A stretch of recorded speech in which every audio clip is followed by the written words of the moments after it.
roundhouse kick a zombie into the concrete.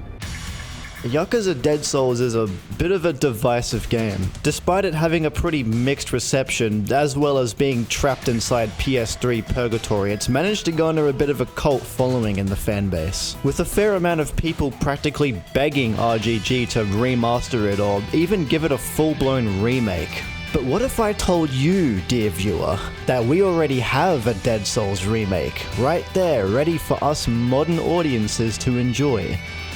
Sort of. This is Case Zero Vengeance of the Dead. It's a mod for Yakuza 0 made by Shishi ga Gotoku, and when I say mod, I think total conversion would probably be a more appropriate term for this. This mod aims to completely replace the story, mechanics, and even characters of the game and make an entirely new thing out of it, almost like you're playing a whole different game. Hell yeah! What the fuck is a Kiwami? There is one small catch to this mod, however, and that's, well, it's kind of not finished. And so, as expected, this mod is going to be a little rough around the edges, so I'll try not to be too harsh with it. The only notable changes that have actually been made so far are all the character models, the combat, and a few of the cutscenes.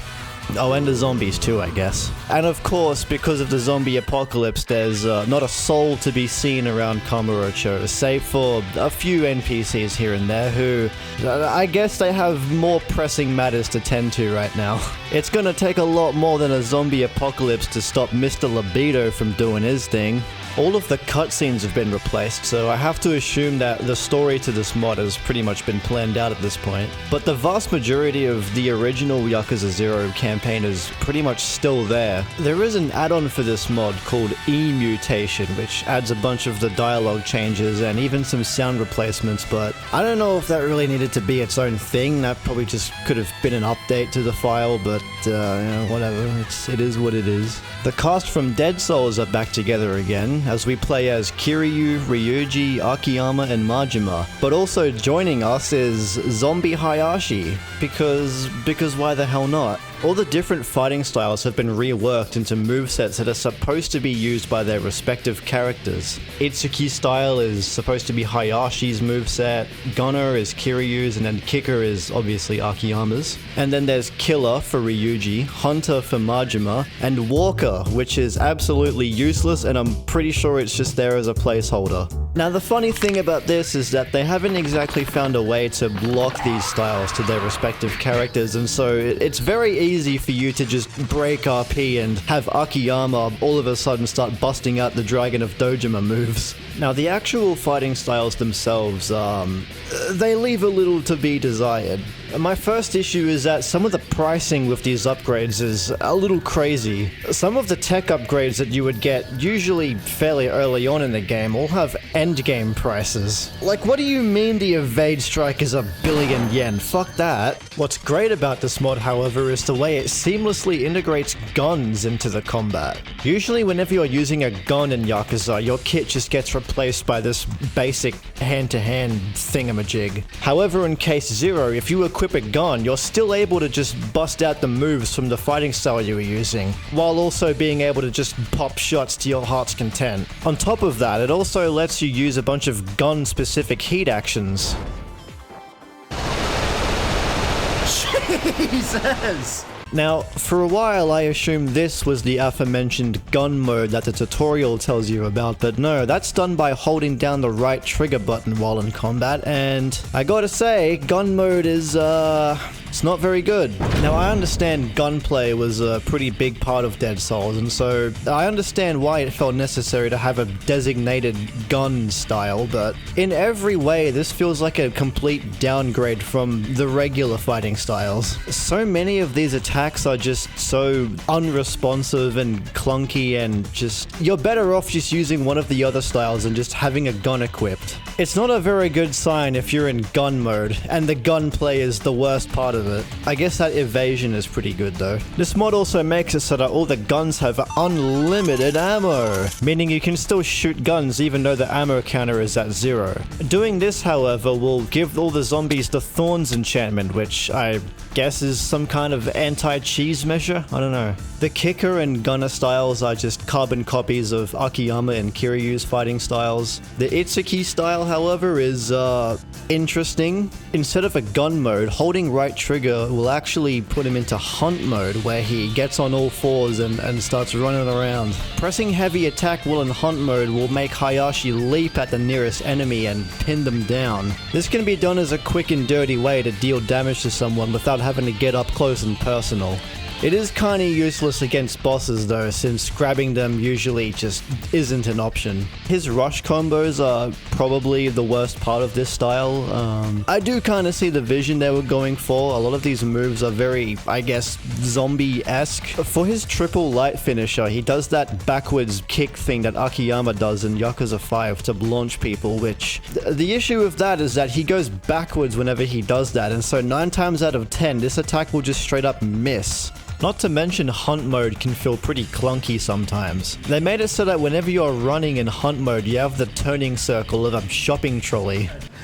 Kiryu's got the zoomies. Which can especially be an issue if you're fighting in a tight space. Personally, I just like to use hunt mode as a designated get the fuck out of there button. Killer style seems to be some kind of hybrid between the Beast style and Saijima's style. It's not too bad of a style, although the weird thing about it is that grabbing people is done by holding the grab button instead of pressing it. Pressing the grab button will just make Ryuji do this body slam attack, which is just kind of redundant. And speaking of which, with every other style, they've made it so that you can't actually grab enemies anymore, which at first I was a bit iffy about, but then it suddenly dawned on me that, oh yeah, these are zombies, you probably don't want to be getting up in their grill like that. And then Hunter style is just slugger, it's just slugger, there's nothing to say about it. Another one of my biggest complaints about this mod is how absolutely horribly unbalanced it is. For some reason, the T-Virus has made these zombies also become black belts in karate or something. They'll attack you ruthlessly, giving you hardly any time to so much as breathe. And if you're unlucky enough to be fighting a whole group of them, then, well, may Lord have mercy on you.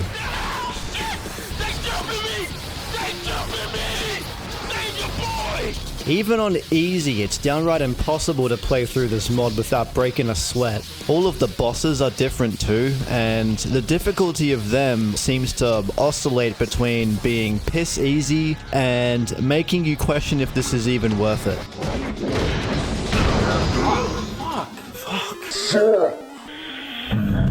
Some of these bosses were downright impossible to beat unless I exploited the fact that I can just freely use other people's fighting styles, and also the fact that I can just endlessly shoot them. Now, because this mod is still a work in progress, the majority of the dialogue and scenes from the original Yakuza 0 campaign are still intact, and most of the story of Case Zero is told through these FMV cutscenes. Despite that though, here's what I've managed to congregate about the story of this mod just from watching these scenes. Kamurocho's in shambles after it's been invaded by zombies. Who could this be? Why, it's evil itself, of course. He's come back as a zombie and he's craving for Kiryu. After roughhousing a bunch of looters, he reunites with Ryuji, who, despite Hayashi's situation, is thrilled to see him.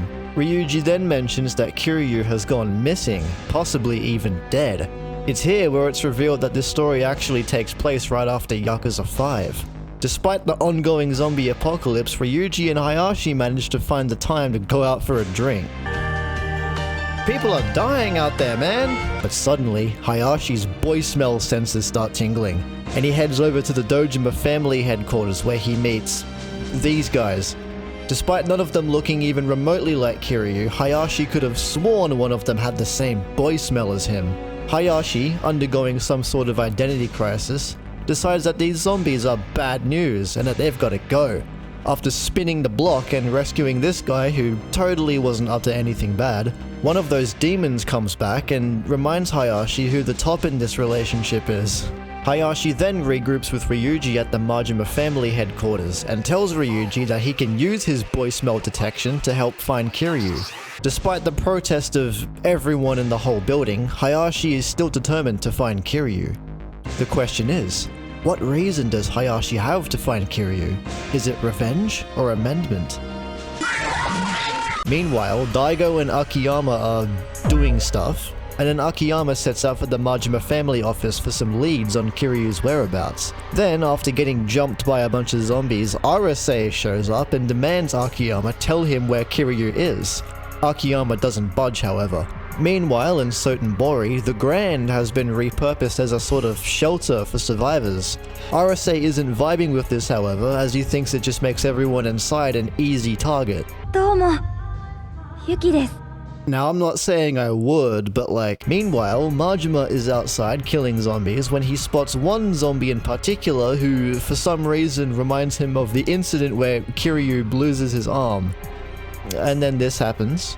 And then we find out what Yayoi has been up to this whole time. She's been working as a massage therapist. With a Tojo, like, not paying her enough or something?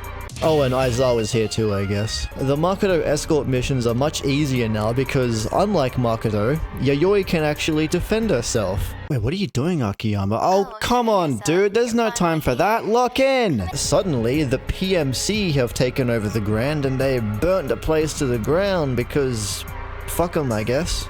And then we find out the PMC are doing some, like, freaky experiments with the zombies and trying to have control over them, I guess. I don't know.